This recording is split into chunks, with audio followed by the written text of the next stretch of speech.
नमस्कार दोस्तों। आपका स्वागत है मेरे YouTube चैनल में। ये फार्मर्स बिल के ऊपर ये दूसरा वीडियो है मेरा, जो कि सेकंड फार्मर बिल है। पहला फार्मर बिल का वीडियो मैंने 2 दिन पहले अपलोड किया था।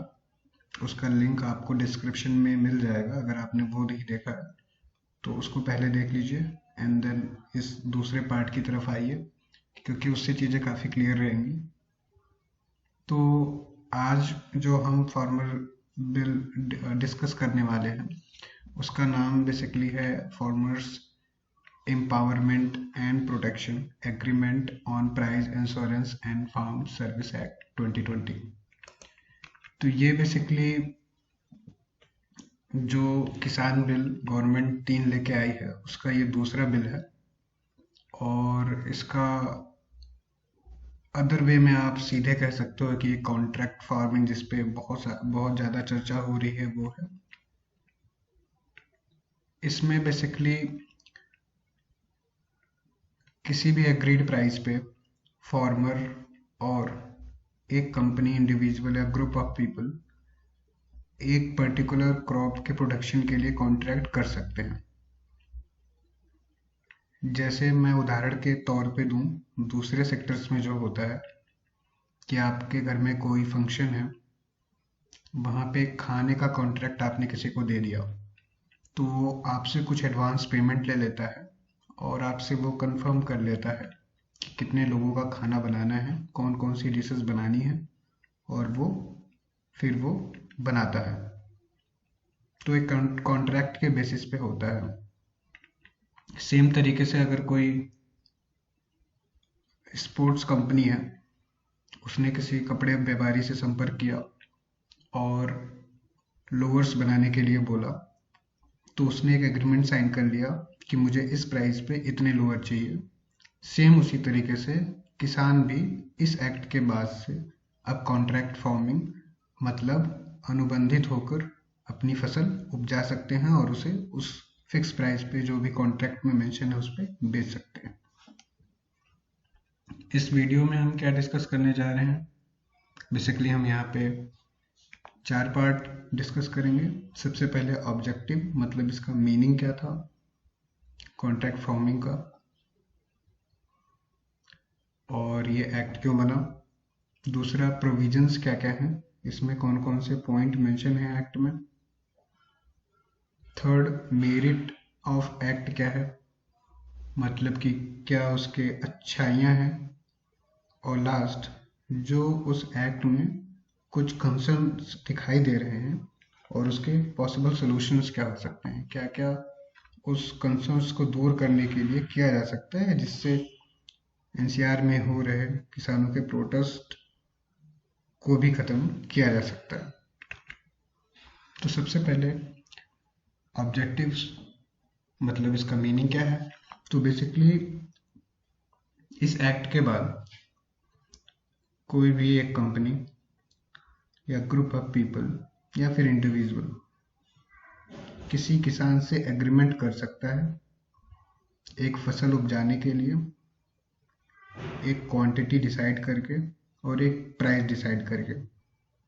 ये एक्ट उस एग्रीमेंट, अब वो एग्रीमेंट 2 टाइप का हो सकता है कि मैं आपको फसल उपजा के दूंगा, आप उसके अगेंस्ट मुझे पेमेंट करेंगे, मतलब प्राइस इंश्योरेंस। दूसरा, या फिर मैं कोई फसल उपजाने के लिए आपकी फैसिलिटीज, आपकी सर्विसेज यूज करूंगा। और ये एग्रीमेंट को प्रोटेक्शन देता है ये एक्ट। ये पूरे एक्ट का मतलब है। तो इस एक्ट के थ्रू किसान को ये सुरक्षा मिलती है कि जो भी एग्रीमेंट होगा उसमें अगर कुछ गलत होगा तो इस एक्ट के थ्रू ऐसे प्रावधान हैं जिसमें एक्शंस लिए जा सकते हैं। अब इस एक्ट में प्रोविजंस क्या क्या हैं, क्या क्या मेन पॉइंट्स हैं। तो बेसिकली पूरे एक्ट का जो सार है वो मैंने ये 11 पॉइंट्स में निकाला हुआ है। तो 1 बाय 1 इसको डिस्कस करते हैं। सबसे पहले एग्रीमेंट। तो इसमें दो पार्टियां होंगी, जैसे कि एक नॉर्मल एग्रीमेंट में होता है, एक फार्मर और दूसरा स्पॉन्सर। यहाँ पे जो कंपनी कॉन्ट्रैक्ट कर रही है, गवर्नमेंट ने उसको नाम दे दिया है स्पॉन्सर। ये एग्रीमेंट किस चीज़ के लिए किया जा सकता है इस एक्ट के थ्रू? या तो जो फसल है, फार्म प्रोड्यूस जो है, या फिर सर्विसेज के लिए। फॉर एग्जांपल, कोई सेब का जूस बनाने वाली कंपनी है, एप्पल जूस बनाने वाली कंपनी है, उसने हिमाचल या फिर उत्तराखंड के किसान से या कश्मीर के किसान से एग्रीमेंट किया कि आप मुझे इस क्वालिटी का सेब इतनी क्वांटिटी में इस प्राइस पे दे दीजिए। या फिर कोई कॉन्ट्रैक्ट ऐसा है कि आप उसकी सर्विसेज यूज़ कर रहे हो, लाइक ट्रांसपोर्टेशन, बीज, सीड्स, फर्टिलाइजर्स, कंसल्टेंसी, ऐसी चीज़ें। तो इस टाइप का एग्रीमेंट किया जा सकता है। दूसरा, ये एग्रीमेंट कितने टाइम के लिए किया जा सकता है, मतलब पीरियड। तो अगर वो फसल प्रोडक्शन की बात है तो मिनिमम 1 सीजन से लेके मैक्सिमम 5 सीजन तक ये किया जा सकता है कॉन्ट्रैक्ट में। मतलब कि एक कोई फसल पैदावार होती है, सपोज 1 साल में होती है, तो वो मिनिमम 1 साल या फिर मैक्सिमम 5 साल तक या उसके बीच में कॉन्ट्रैक्ट किया जा सकता है। अगर कोई पशुपालन वाला एग्रीमेंट है तो उसमें एक ब्रीडिंग सीजन या फिर एक रिप्रोडक्शन सीजन से लेके 5 रिप्रोडक्शन सीजन, ब्रीडिंग सीजन तक ये अनुबंध, ये एग्रीमेंट किया जा सकता है। Third, model contract. इसमें सेंट्रल गवर्नमेंट ने मेंशन किया हुआ है कि central government may provide model contract and issue guidelines. मतलब सेंट्रल गवर्नमेंट एक मॉडल कॉन्ट्रैक्ट बना सकती है और गाइडलाइंस प्रोवाइड कर सकती है। इसमें थोड़ा इशू है, वो कि हम आगे भी इसके कंसर्न्स में डिस्कस करेंगे, क्योंकि जो किसान हैं वो जो लॉज हैं या फिर एग्रीमेंट की जो लैंग्वेज होती है उसमें बहुत अवेयर नहीं होता। तो और ये जो कंपनीज होती हैं, ये अच्छे लॉयर्स को एग्रीमेंट जो बनाएगा उसको हायर करके कुछ भी लिखवा दें, तो ये किसान के लिए बाद में इशू हो सकता है। तो ये मॉडल कॉन्ट्रैक्ट में जो सेंट्रल गवर्नमेंट ने कहा है कि हम प्रोवाइड कर सकते हैं, या फिर जो भी गाइडलाइंस इशू कर सकते हैं, तो उसमें डायरेक्ट एक फिक्स मॉडल कॉन्ट्रैक्ट होना चाहिए सेंट्रल गवर्नमेंट की तरफ से, जिसमें कुछ fill in the blanks type से कॉलम्स हों कि ये एक पार्टी का नाम, दूसरी पार्टी का नाम, या फिर कुछ मीडिएटर हैं, मीडिएटर इन द सेंस कि इस पार्टी के कुछ लोग और उस पार्टी के कुछ लोग जो कॉन्ट्रैक्ट में है उनका नाम मेंशन हो, क्रॉप मेंशन हो, प्राइजेज मेंशन हो। ऐसा एक मॉडल टेम्पलेट टाइप का बना के दे देना चाहिए। खैर, चौथा पॉइंट, प्राइस फिक्सिंग मैकेनिज्म। तो सबसे बड़ा जो इशू होता है ये प्राइस का ही होता है कि किसान ने एग्रीमेंट तो कर लिया, लेकिन क्या उसको सही दाम मिल रहा है। तो उसके लिए गवर्नमेंट ने एक मैकेनिज्म बनाया है। इसके तहत आप 2 प्रकार से प्राइजेस फिक्स कर सकते हो एग्रीमेंट में। पहला, फिक्स प्राइस कर लीजिए आप, और दूसरा fix plus flexibility. Fix price का क्या मतलब, सपोज जैसे अभी ऊपर हमने एग्जांपल लिया था एप्पल जूस बनाने वाली कंपनी को। तो कोई कंपनी है, उसने किसान से एग्रीमेंट किया कि मुझे इस क्वालिटी का एप्पल सपोज 1000 kg 1000 किलो का क्वांटिटी में चाहिए और मैं आपको 100 रुपये पर केजी के हिसाब से पेमेंट करूँगा। तो वो पहले से ही डिसाइड हो गया कि ये प्राइस पे ये मैं फसल उगाऊंगा तो ये प्राइस मुझे मिलेगा। तो एक प्राइस इंश्योरेंस हो गया। ये तो पहला प्रकार है, फर्स्ट टाइप। उसमें गवर्नमेंट ने एक और ऑप्शन दिया हुआ है, फिक्स प्लस फ्लेक्सिबिलिटी। मतलब आप एक मिनिमम एश्योरेंस प्राइस जो है या एग्रीड प्राइस उसको कह लीजिए, MAP, वो तो आप फिक्स कर लो, प्लस फ्लेक्सिबिलिटी भी आप रख सकते हो। एग्जाम्पल के लिए कि अगर जिस क्वालिटी का सेब उगाने के लिए कॉन्ट्रैक्ट में डिसाइड हुआ था, उस क्वालिटी के सेब का प्राइस बहुत ज़्यादा बढ़ गया, तो उसमें तो किसान का नुकसान है। क्योंकि अगर वो ओपन मार्केट में जाता या APM सपोज कोई दूसरे ट्रेड एरिया में जाता तो उसको ज़्यादा प्राइस मिलता। यहाँ पे तो उसने पहले से एग्रीमेंट किया हुआ है, तो फिक्स प्राइस के थ्रू किया हुआ है, तो उसको कभी पेमेंट मिलेगी जो कि उसने फिक्स किया हुआ है। तो जब आप प्राइस फिक्सिंग मैकेनिज्म के थ्रू दोनों ऑप्शन देखोगे तो आपके लिए जो ज़्यादा सही हो वो आप चूज कर सकते हो। फिक्स भी चूज कर सकते हो, फिक्स प्लस फ्लेक्सिबिलिटी। अब जो फ्लेक्सिबिलिटी होगी वो कैसे डिसाइड होगी, या फिर जो एडिशनल वो बोनस मिलना चाहिए वो कैसे डिसाइड होगा, तो वो डिसाइड होगा APMC या फिर रिटेल प्राइजेस के थ्रू। सपोज आपके जो फसल है वो गेहूं, चावल, ऐसे जो APMCs में क्रय के लिए बाध्य होते थे, तो वहाँ पे जो प्राइस फ्लैक्चुएशन है उसी रेशियो में किसान को दे दिया जाएगा। या फिर रिटेल में जो उसकी प्राइसेस चल रही हैं, अगर वो फ्रूट है बाकी चीज़ें हैं, तो उस रेशियो में जो भी प्राइस ज़्यादा मार्केट में रिटेल में चल रहा है उस रेशियो में डिसाइड करके वो दे दिया जाएगा किसान को। तो किसान को एग्रीमेंट में प्राइसिंग डिसाइड करते समय मोड कौन सा आप सेलेक्ट कर रहे हो वो ज़रूरी है, ध्यान से चूज करना है कि उनके लिए क्या फ़ायदेमंद होगा। Fifth, QC delivery and payment. दोनों पक्ष एग्री होके इस एग्रीमेंट में एक QC वाले बंदे को अपॉइंट कर सकते हैं, जो कि रेगुलरली या फिर लास्ट टाइम पे एक ही बार में सारे प्रोडक्ट जो भी क्रॉप आ रही है उसका क्वालिटी चेक करके कह सकता है कि हाँ ये एज पर रिक्वायरमेंट है, या रेगुलर इंटरवल बेसिस पे जैसे भी किसान और दोनों पार्टी एग्री हो चेक करेगा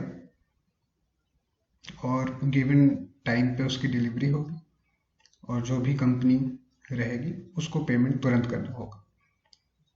एक्ट के थ्रू वो एक दिन में पेमेंट करने के लिए बाध्य है, इवन सेम डे के लिए है बट मैक्सिमम एक दिन के लिए। और अगर कोई अनयूजुअल इश्यूज आ जाते हैं, लाइक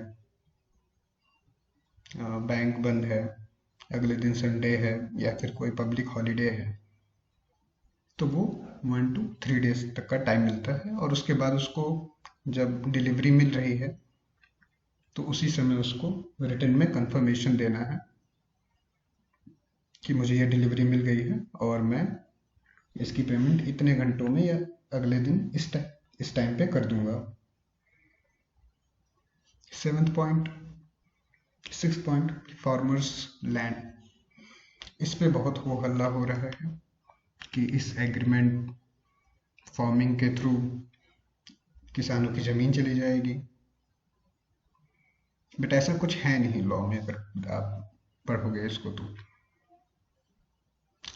गवर्नमेंट ने क्लियरली ये मेंशन किया हुआ है कि फार्मर का जो जमीन है, खेती योग्य जो जमीन है, वो एग्रीमेंट का पार्ट किसी भी तरीके से नहीं हो सकती है। अगर उसको बनाया जाता है तो वो कॉन्ट्रैक्ट फार्मिंग में आएगा ही नहीं, वो जो एग्रीमेंट होगा वो रद्द कर दिया जाएगा। तो इसमें बिल्कुल डरने की बात नहीं है किसानों को कि इसमें उनकी ज़मीन चली जाएगी या फिर ऐसा कुछ इशू होगा। किसी भी हालात में किसान की ज़मीन एग्रीमेंट का पार्ट नहीं बन सकती। ये क्लियरली गवर्नमेंट ने इस एक्ट में मेंशन किया हुआ है। एक जगह उसमें थोड़ी ढील भी दी हुई, अगर किसान और स्पॉन्सर दोनों एग्री हैं और खेती के लिए वहाँ पे कोई स्ट्रक्चर बनाना है, तो फिर वो खेती, वो लैंड वो मेंशन की जा सकती है, वो स्ट्रक्चर मेंशन किया जा सकता है, लेकिन समूल जो खेत है वो एग्रीमेंट का पार्ट नहीं होगा। और अगर उसमें कोई स्ट्रक्चर बनाता है स्पॉन्सर या किसान मिल के दोनों बनाते हैं, तो वो केवल उस सीजन के लिए ही लायबल रहेगा। अगर वो कॉन्ट्रैक्ट खत्म होता है तो स्पॉन्सर को अपने पैसे से वो जो स्ट्रक्चर वहां बनाया है उसको हटाना पड़ेगा। अगर वो नहीं हटाया तो एग्रीमेंट खत्म होने के बाद वो जो स्ट्रक्चर रहेगा वो किसान की संपत्ति हो जाएगी। तो इसमें जमीन से रिलेटेड जो भी आशंकाएं हैं किसानों की या फिर जो लोग फैला रहे हैं, ऐसा कुछ नहीं है, ये बिल्कुल ही अफवाह है। 7वां पॉइंट, 7th पॉइंट, रजिस्ट्रेशंस। तो कोई भी एग्रीमेंट होता है तो वो तो वैसे ही मान्य होता है, बट उसके रजिस्ट्रेशंस भी किए जाते हैं। इसमें सेंट्रल गवर्नमेंट ने स्टेट गवर्नमेंट को छूट दी हुई है कि आप रजिस्ट्रेशन जैसे कंप्लीट करवाना है आप करवा सकते हैं। वो रजिस्ट्रेशन तहसील लेवल पे होगा, गांव लेवल पे होगा, पंचायत लेवल पे होगा, ब्लॉक लेवल पे या फिर जिले लेवल पे होगा, तो वो स्टेट गवर्नमेंट डिसाइड करेगी। 8th पॉइंट, जो कि काफ़ी यूनिक पॉइंट है, मुझे इसके पहले नहीं पता था, अभी पता चला कि ये फोर्स मेजोर ये क्या होता है। तो बेसिकली ऐसा कोई भी केस, फॉर एग्जांपल सपोज मैंने किसी को हायर किया अपने अंदर काम करने के लिए और उसको मैंने बोला कि चलिए 1 जनवरी से तुमको इस सैलरी पे मैं तुमको रख रहा हूँ, तुमको आना है, मैं किसी और को नहीं रख रहा हूँ, तुमको आना है, तुम आओगे, काम करोगे, फिर मैं आपको सैलरी दूंगा at the end of the month. But वो किन्हीं कारणों से नहीं आया और मैंने जाके केस फाइल कर दिया, तो वो अगर जानबूझ के नहीं आया तो उस पर चार्जेस लग सकते हैं। लेकिन कुछ ऐसा हो गया कि वो आ ही नहीं सकता था,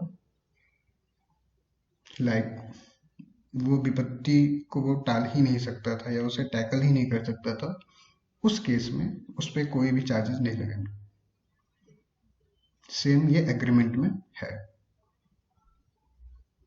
फॉर एग्जाम्पल, जिसको मैंने जॉब के लिए ऑफर किया था और उससे रिटर्न में मैंने लिया था कि आपको 1 जनवरी को ज्वाइन करना है, वो जहाँ रहता था वहाँ भूकंप आ गया, उसका घर तबाह हो गया। अब वो तो उसका घर भी तबाह हो गया, वो जॉब कैसे ज्वाइन करे, अभी वहाँ वो चीज़ें संभाल रहा है। तो इस केस में उस पर कोई भी पेनल्टी नहीं लगेगी और ये लगभग हर एक एग्रीमेंट में होता है। और नहीं भी होता है तो उसको मान लिया जाता है कि एग्रीमेंट में है, क्योंकि ये उड़ीसा हाई कोर्ट का एक डिसीजन है कि अगर एग्रीमेंट में मेंशन नहीं होगा तो भी ये मान लिया जाएगा। इस केस से किसानों को भी फायदा होगा। सपोज बाढ़ आ गई, पूरी फसल बर्बाद हो गई, जो क्वांटिटी जो क्वालिटी प्रॉमिस की थी एग्रीमेंट में वो नहीं दे पाया, तो इस केस में किसान को कोई पेनल्टी नहीं लगेगी। अब अगला पॉइंट, डिस्प्यूट मैनेजमेंट, 9th। तो अभी सपोज एग्रीमेंट में कोई इशू हुआ, दोनों पार्टी सहमत नहीं हो रही हैं आपसी आदान प्रदान को लेके, तो वो जाएंगी कंसिलेशन बोर्ड के पास, वो एग्रीमेंट में मेंशन होगा। अगर मान लीजिए वहाँ भी इश्यूज सॉल्व नहीं होते हैं तो फिर वो जाएंगे एसडीएम के पास। एसडीएम ने उसका देखा, इश्यूज देखे, वो वहाँ पे रिजॉल्व करेगा।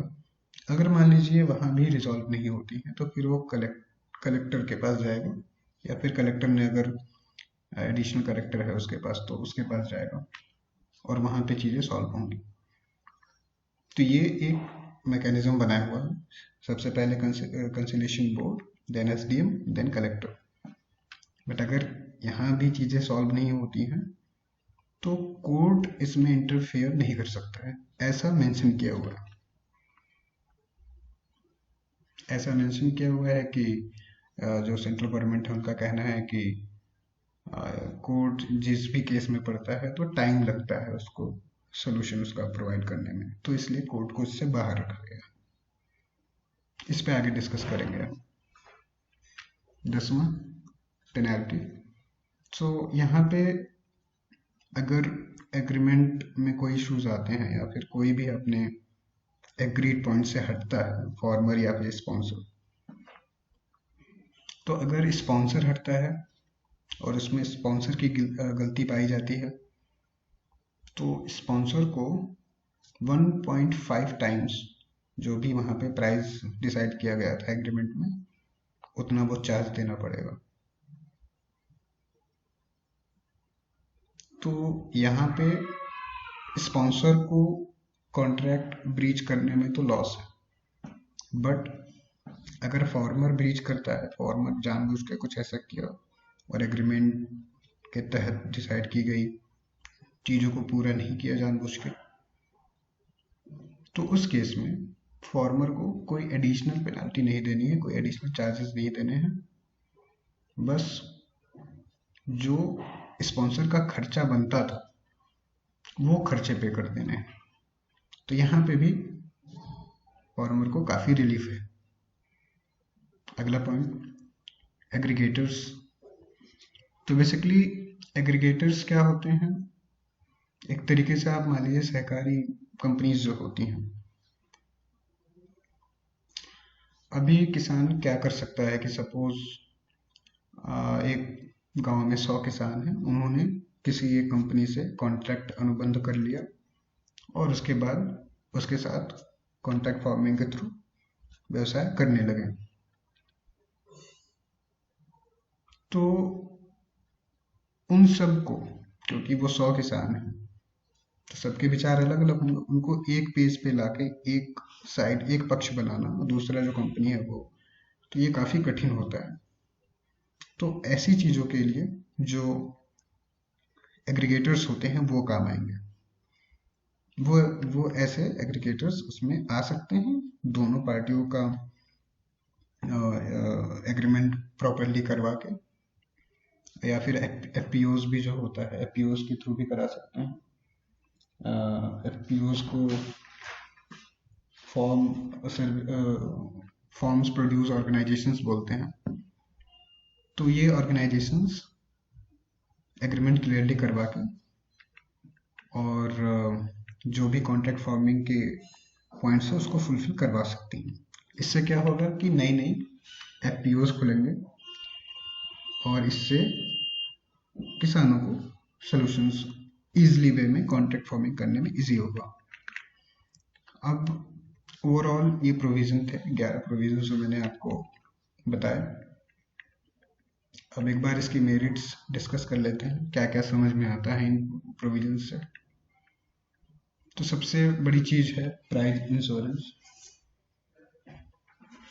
अभी तक किसानों को उनके मन में काफी असुरक्षा, अनिश्चितताएं होती थी कि मैं जो उगा रहा हूँ उसका सही प्राइस मिलेगा या नहीं मिलेगा, या फिर सपोज पिछले क्रॉपिंग सीजन में सबने अरहर की दाल उगाई, बहुत कम लोगों ने उगाई बट उसका दाम बहुत अच्छा मिला। इस बार सबने अरहर की दाल उगा दी, अब उसका प्राइस गिर गया, इसने इतनी मेहनत करी, ज़्यादा अरहर की दाल उगाई, तो इस बार उसको प्राइस नहीं मिला। बट कॉन्ट्रैक्ट फार्मिंग के थ्रू, क्योंकि पहले से प्राइस डिसाइड हुआ है, तो उसमें किसान को एक प्राइस इंश्योरेंस मिल जाएगा और उससे किसान को फायदा होगा, तो उसे ये प्राइस तो मिल ही जाएगा। दूसरा, जैसे कि हर एक सेक्टर में डिमांड के हिसाब से प्रोडक्शन होता है, सेम तरीके से ये कॉन्ट्रैक्ट फार्मिंग में किसान ऐसा कर सकता है। जैसे किसी को जूते बनवाने होते हैं तो वो बताता है, कॉन्टैक्ट करता है कि हाँ मेरी पूरे कंपनी के लिए ये इस टाइप के जूते चाहिए, फिर जो मैन्युफैक्चरर होता है उस हिसाब से उतना ही सामान बनाता है और सप्लाई कर देता है, पेमेंट पर कुछ एडवांस में लेके या और फिर बाद में पेमेंट ले लेता है। सेम तरीके से किसान भी कर सकते हैं। थर्ड, कॉन्ट्रैक्ट फार्मिंग से अच्छा कंपटीशन होगा, अच्छी क्वालिटी के प्रोडक्ट्स आएंगे, इनोवेशन होगा, ऑर्गेनिक फार्मिंग को काफ़ी बल मिलेगा। सपोज जैसे अभी पतंजलि है, पतंजलि एलोवेरा के बहुत प्रोडक्ट्स बनाती है, वो किसानों से आप डायरेक्ट अनुबंध करके, कॉन्ट्रैक्ट करके अच्छी क्वालिटी का एलोवेरा किसान उगा सकते हैं, अच्छा प्राइस पा सकते हैं। एक बहुत इंपॉर्टेंट इशू है करेंटली क्रॉप पैटर्न में। तो बेसिकली हमारे देश में कुछ फसलें बहुत ज़्यादा उगाई जाती हैं, जैसे गेहूँ, चावल, गन्ना। तो ये क्रॉप पैटर्न जो है, इससे क्रॉप पैटर्न चेंज होगा और ये चेंज होना बहुत ज़रूरी है, क्योंकि क्या होता है, ये जो ज़मीन के नीचे पानी होता है, भारत में जो भी ज़मीन के नीचे पानी उपलब्ध है उसका 90% यूज़ केवल सिंचाई में होता है। जैसे कि एमएसपी, जैसे एमएसपी एक होता है, वो आगे मैं डिस्कस करूंगा, एक उसके लिए बढ़िया दूसरा वीडियो लेके आऊंगा। तो एमएसपी पे कुछ फसलें गवर्नमेंट ने डिसाइड की हुई हैं कि हम एमएसपी पे खरीदेंगे, और उसमें पानी की बहुत यूज़ होता है, पानी की बहुत उपयोगिता होती है। तो उसकी वजह से सभी किसान वही उगा रहे होते हैं, क्योंकि उस पर एक फिक्स प्राइस मिल रहा होता है। अभी क्या है, इस तरीके से कॉन्ट्रैक्ट फार्मिंग से, कॉन्ट्रैक्ट के थ्रू हर एक फसल का प्राइस फिक्स कर सकता है किसान कॉन्ट्रैक्ट करके। तो इस तरीके से जितनी रिक्वायरमेंट उतना ही, या फिर जो एक क्रॉप पैटर्न है वो चेंज होगा। सपोज कि महाराष्ट्र की कंपनी है, उसको चाहिए तो वो अनुबंध वही कर लेगी महाराष्ट्र के किसान से। जैसे पंजाब और हरियाणा में बहुत ज़्यादा ये अपना गेहूं और चावल होता है, तो उसको अब यहाँ पे दूसरे जो छोटे किसान हैं, दूसरे किसान जो हैं, वो दूसरी फसलों को लेके भी एश्योर हो सकेंगे कि हाँ इतना प्राइस मिलेगा कॉन्ट्रैक्ट फार्मिंग के थ्रू। जिस भी कंपनी से उन्होंने अनुबंध किया हुआ है, तो वो दूसरे फसल की तरफ मूव करेंगे। और वही मैं कह रहा था कि इससे इनोवेशन होगा, लोग नई नई फसल लेके आएंगे, कंपनीज नई फसल को बोलेगी कि ये वाला आप उगाइए, क्वालिटी का उगाइए। ऑर्गेनिक फार्मिंग का भी काफ़ी डिमांड वैसे भी अब काफ़ी बढ़ चुका है और ज़्यादा बढ़ेगा। पांचवा पॉइंट, एफपीओज। एफपीओज बेसिकली आप ये कह सकते हो कि कंसल्टेंसी प्लस सर्विसेज, ऐसा कुछ करके होगा, जो ग्रुप ऑफ फार्मर्स का होगा। और इससे क्या होगा कि नए नए जब ऐसे एफपीओज ऑर्गेनाइजेशंस बनेंगे, तो ईजिली किसान को कॉन्ट्रैक्ट करने में, क्योंकि किसान को कॉन्ट्रैक्ट करने में कॉन्ट्रैक्ट की लैंग्वेज क्या है, या फिर दोनों के बीच एग्रीमेंट नहीं बन रहा है, या फिर छोटे छोटे किसान हैं किसी गांव में, उनके पास खेती कम है, तो वो 100 किसानों को एक पेज पे लाना, ये एफपीओज करेंगे और ऐसे कई एफपीओज आएंगे, तो इससे काफ़ी फायदा होगा। तो ये बेसिकली 5 पॉइंट्स मुझे मेरिट्स में दिखे। अब कुछ कंसर्न रिलेटेड टू एक्ट, कुछ जो इश्यूज मुझे लगे वो बात कर लेते हैं, उसके पॉसिबल सोल्यूशन क्या हो सकते हैं वो भी। तो सबसे पहला, अगर कोई इशू होता है तो इस केस में केवल आपके पास सबसे पहले कंसलेशन बोर्ड, फिर एसडीएम एंड थर्ड कलेक्टर, इन्हीं तीन के पास जाने का ऑप्शन है। अगर वहाँ भी चीज़ रिजॉल्व नहीं हुई तो तो जो भी कलेक्टर डिसाइड करेगा वहीं पे जो सोल्यूशन वो प्रोवाइड करेगा उसी को मानना पड़ेगा। बट सपोज किसान वाला पक्ष सहमत नहीं है तो उसे आगे जाने का हक नहीं है। लेकिन ऐसा नहीं होना चाहिए। ट्राइब्यूनल्स बना देने चाहिए या फिर उसे डिस्ट्रिक्ट कोर्ट में, हाई कोर्ट में अपील करने का ऑप्शन रहना चाहिए। क्योंकि एक तरीके से एसडीएम होते हैं, डीएम जो होते हैं, ये लोग गवर्नमेंट के ही रिप्रेजेंटेटिव हैं। ना चाहते हुए भी कुछ ना कुछ पे कंट्रोल होता है और बट कोर्ट्स पे गवर्नमेंट का बहुत रेयर कंट्रोल होता है। तो कोर्ट में अपील करने का ऑप्शन होना चाहिए। नेक्स्ट, मार्केट रेट बेनिफिट, जो कि मैंने पहले डिस्कस किया हुआ था प्रोविजंस में। Type of price fix mechanism में कि आपको अगर कोई सामान आप एग्रीड हुए, क्रॉप एग्रीड हुए बनाने के लिए, बट उसका प्राइसेस काफ़ी हाई हो गया फसल उगने के बाद, तो आपको उसका बेनिफिट नहीं मिलेगा। अगर आपने फिक्स प्राइसेस चूज किए हुए हैं तो आपको अनुबंध करते समय, एग्रीमेंट करते समय इस चीज़ का ध्यान देना होगा कि आप फिक्स प्राइसेस पे कर रहे हो या फिक्स प्लस फ्लेक्सिबिलिटी पे कर रहे हो। कि अगर जो भी प्राइजेस, और वो प्लस फ्लेक्सिबिलिटी में केवल जब प्राइजेस हाई होंगी, ज़्यादा मुनाफा हो रहा है स्पॉन्सर को, तो ही वो होगा। ऐसा नहीं कि वहाँ पे अगर सपोज ढेर सारा प्रोडक्शन हो, प्राइसेस गिर गया, तो फिर स्पॉन्सर आपको कम पैसे देगा, ऐसा नहीं। वो मिनिमम फिक्स तो मिलेगा ही मिलेगा। बट अगर जो फ्लेक्सिबिलिटी में बाहर सामान महंगा है, रिटेल और एपीएमसी प्राइसेस जो मंडी की प्राइसेस है, तो फिर उसका कुछ रेशियो आपको मिलेगा। तो ये इससे ये सॉल्व हो सकता है आपका। Third, legal language and term of corporates. तो बेसिकली जो मैंने मॉडल कॉन्ट्रैक्ट्स में डिस्कस किया था कि कॉन्ट्रैक्ट, एक मॉडल कॉन्ट्रैक्ट टेम्पलेट जो है वो सेंट्रल गवर्नमेंट को बनाना चाहिए। क्योंकि एक किसान उतना लॉ की लैंग्वेज का जानकार नहीं होता है, नॉर्मल आदमी भी नहीं होता है। और अगर वो मॉडल कॉन्ट्रैक्ट आएगा तो उससे किसानों को एक एश्योरेंस ये मिल जाएगा कि अपने से कुछ कंपनीज एक्स्ट्रा बना के उस कॉन्ट्रैक्ट में नहीं लिख सकती। केवल जो fill in the blanks type से रहेंगे, वही चीज़ें जो बेसिक चीज़ें हैं कि कौन सी फसल है, क्या प्राइस, क्या क्वालिटी, वही उस कॉन्ट्रैक्ट में लिखा जा सकता है।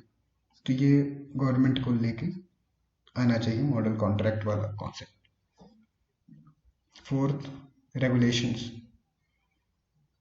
सो यहाँ पे जो भी सामान खरीदेगा, वो अगर उसके पास एक पैन कार्ड है तो वो सामान खरीद सकता है, क्रॉप खरीद सकता है। बट आपको पता है पैन कार्ड बन जाते हैं फर्जी, किसी किसी के पास दो दो पैन कार्ड होते हैं। तो इसको रेगुलेट करने के लिए एक स्ट्रक्चर, एक सिस्टम होना चाहिए। या फिर जो भी सामान खरीद रहा है उससे कुछ सिक्योरिटी अमाउंट सेंट्रल गवर्नमेंट को अपने खजाने में रखवा लेनी चाहिए। या फिर जितना उसने सिक्योरिटी अमाउंट रखा हुआ है उसके हिसाब से उसने कितने का अनुबंध किया है, एग्रीमेंट कितने का किया है। सपोज 5,000 का किया है, 5 लाख का एग्रीमेंट किया है किसान को देने के लिए। तो ये एक रेगुलेशन का सिस्टम सेंट्रल गवर्नमेंट को बनाना होगा कि हर एक एग्रीमेंट को ट्रैक करे। Last and most important but least discussed in act जो पॉइंट है वो है एमएसपी, मिनिमम सपोर्ट प्राइस। इसमें बहुत ज़्यादा हो हल्ला हो रहा है और इस पर मैं एक सेपरेट प्रॉपर वीडियो लेके एमएसपी की हिस्ट्री, अभी की रिक्वायरमेंट और जो रिकमेंडेशन है अलग अलग कमेटियों की, वो प्रॉपर डिस्कस करूंगा अगले वीडियो में। खैर, यहाँ पे कॉन्ट्रैक्ट में कहीं भी, सॉरी, एक्ट में कहीं भी एमएसपी नहीं मेंशन है। सेंट्रल गवर्नमेंट भी यही कह रही है कि एमएसपी पहले भी नहीं मेंशन थी, अब भी कहीं मेंशन नहीं है। तो एमएसपी को तो हमने कभी जिक्र ही नहीं किया कि इसको हटाएंगे, इसीलिए हमने इसको मेंशन नहीं किया हुआ है।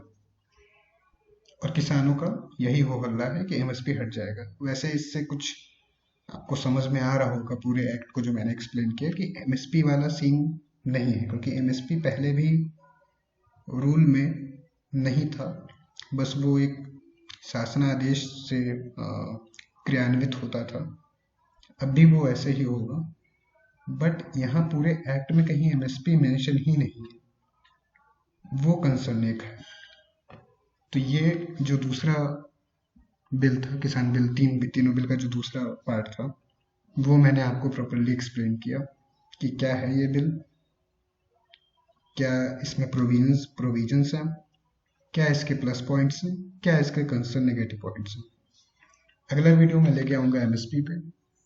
तब तक आप अपना ख्याल रखिए। Thank you for watching the video. इसको आप शेयर करिए, कमेंट करिए और प्लीज़ हमारे चैनल को सब्सक्राइब करिए। Thank you so much.